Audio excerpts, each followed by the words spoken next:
At exactly 7:42 a.m., in a worn-down diner just outside Columbus, Ohio, a man named Daniel Harper made a decision that would change more than one life, without realizing someone important was watching every move he made. Daniel didn't look like someone capable of changing destinies. He was 39, slightly hunched from years of warehouse work, with tired brown eyes and a jacket that had seen better winters. He slid into the same cracked vinyl booth he sat in every weekday morning, ordered black coffee, 2 eggs, dry toast, and stared out the fogged window like he always did. Daniel had his own problems. His wife had passed away 3 years earlier from cancer. His savings had disappeared into medical bills. He was raising a 12-year-old daughter, Lily, on overtime hours and prayers. Life had taught him to survive quietly, not dream loudly. The diner was busy that morning. Construction workers, nurses from the nearby hospital, truck drivers passing through. The hum of ordinary American life. That's when Daniel noticed the old man. He sat alone at the counter, hands trembling slightly as he unfolded a small, worn menu. His clothes were clean but outdated, brown slacks, a faded flannel shirt, shoes polished carefully but scuffed from years of use. He looked to be in his late 70s, maybe older. When the waitress, Megan, a young single mom Daniel recognized, asked for his order, the man hesitated. "Just a coffee," he said softly. Megan smiled, but Daniel saw what she saw too. The way the man's eyes lingered on the breakfast specials.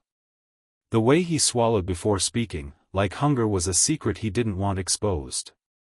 A few minutes later, Megan returned with the coffee and the bill, placed a little too quickly. The man glanced down at it. Daniel saw his shoulders sag. He watched the old man reach into his wallet, pull out a few crumpled bills, count them twice, then quietly slide the bill back toward Megan. "I'm sorry," the man said. "I thought I had enough. Just the coffee is fine." Megan nodded, though her smile faltered. "That's okay." She turned to leave, but something in Daniel's chest tightened. He thought of Lily skipping dinner so he could eat. He thought of his wife pretending not to be hungry during chemo. He thought of all the times pride had been the only thing holding him upright. Before he could talk himself out of it, Daniel raised his hand. "Megan," he said. "Add his breakfast to my check." The old man turned, startled. "Sir, you don't have to." Daniel shook his head gently. "I want to." The diner seemed to quiet for just a moment. The old man stared at Daniel like he was trying to memorize his face. "Thank you," the man said, voice thick. "You have no idea what this means." Daniel smiled politely, embarrassed. "I've been there." The waitress wiped her eyes when she walked away. Daniel went back to his coffee, unaware of the woman seated in the corner booth, half hidden behind a newspaper and sunglasses. Her name was Evelyn Carter. And she was watching everything. Evelyn wasn't there by accident. At 61, she was the CEO of one of the largest logistics companies in the Midwest. She rarely ate at diners, rarely dressed down, but that morning, she had needed something familiar. Something human. Her husband had died suddenly 6 months earlier. Her board wanted her focused. Her lawyers wanted efficiency. Her world had become contracts and condolences. And then she saw Daniel. She watched how he didn't look around for praise. How he didn't announce his kindness.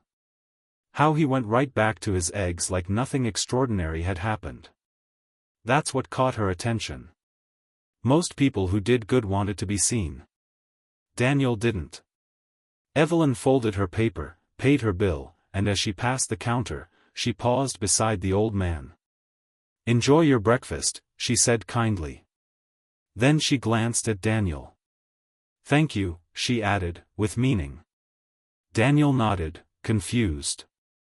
And that should have been the end of it. But life had other plans. 3 weeks later, Daniel was called into his manager's office at the warehouse. Layoffs. His name was on the list. He drove home in silence, gripping the steering wheel until his knuckles ached. Lily was at school. He sat in the driveway for 20 minutes, staring at the house, wondering how to explain that stability had just slipped through their fingers. That night, Lily found him at the kitchen table, bills spread out like a losing hand. "Dad?" she asked softly. "Are we okay?" Daniel forced a smile. "We will be." But fear slept beside him that night. 2 days later, Daniel got a call from a number he didn't recognize. "Mr. Harper," a calm voice said. "This is Evelyn Carter. I don't know if you remember me." He did. Immediately. "The diner," she continued. "I was there that morning." Daniel's stomach tightened. "Is something wrong?" "No," she said gently.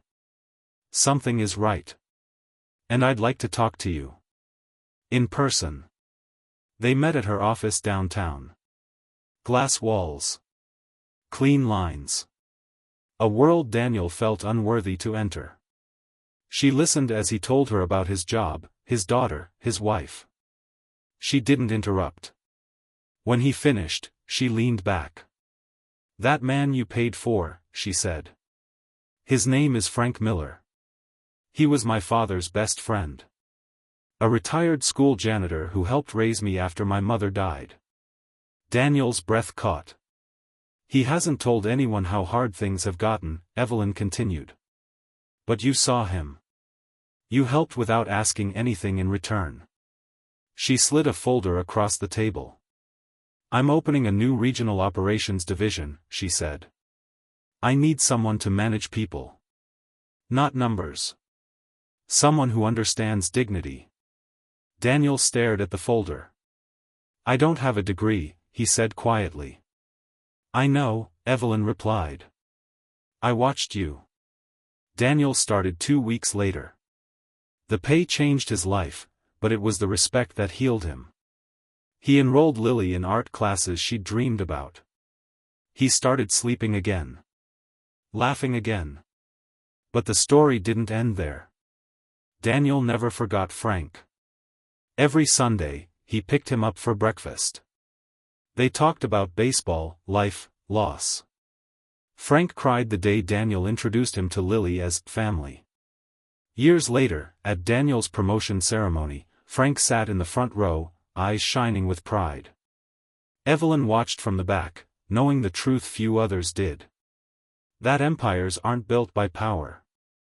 They're built by moments. Moments like a man paying for a stranger's breakfast, without knowing who was watching. If this story moved you, like the video, subscribe.